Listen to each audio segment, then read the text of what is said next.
సౌభాగ్య రథాన్ని అయితే చంచలమ్మ, కేశవ వాళ్ళు జరుపుకుంటూ ఉంటారు. ఇంతలో అక్కడ ఉన్న పంతులు గారు, ఈ సౌభాగ్య వ్రతాన్ని ఎవరైనా జరుపుకోవచ్చు, సౌభాగ్యంగా ఉన్న ఏ ఆడదైనా ఈ వ్రతాన్ని జరుపుకోవచ్చు అని చెప్పేసి అయితే అంటూ ఉంటుంది.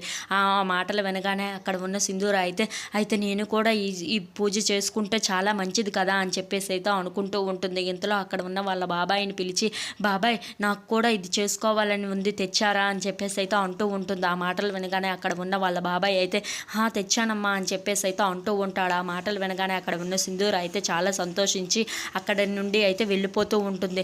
ఇంతలో అక్కడ ఉన్న సింధూర అయితే వాళ్ళ బాబాయ్ తెచ్చిన విగ్రహానికి అయితే పూజ చేసుకుంటూ తన సౌభాగ్యాన్ని వ్రతాన్ని అయితే పూర్తి చేసుకుంటూ ఉంటుంది. అలా చాలా సంతోషంగా అయితే ఆ వ్రతాన్ని జరుపుకుంటూ ఉంటుంది. ఇంతలో వాళ్ళ చెల్లి, ఏంటి ఇక్కడే కాకుండా ఇంకా ఎక్కడో గంట సౌండ్ వస్తుంది అని చెప్పేసి అయితే లెగిచి సింధూర దగ్గరికి వెళ్తూ ఉంటుంది. అది గమనించిన చంటి అయితే ఎక్కడికి వెళ్తుంది, ఆ రూమ్లో సింధూర కదా ఉంది అని చెప్పేసి అయితే అనుకుంటూ తన వైపు అయితే చూస్తూ తన దగ్గరగా వెళ్తూ ఉంటాడు. If you like this video please like, share and subscribe friends.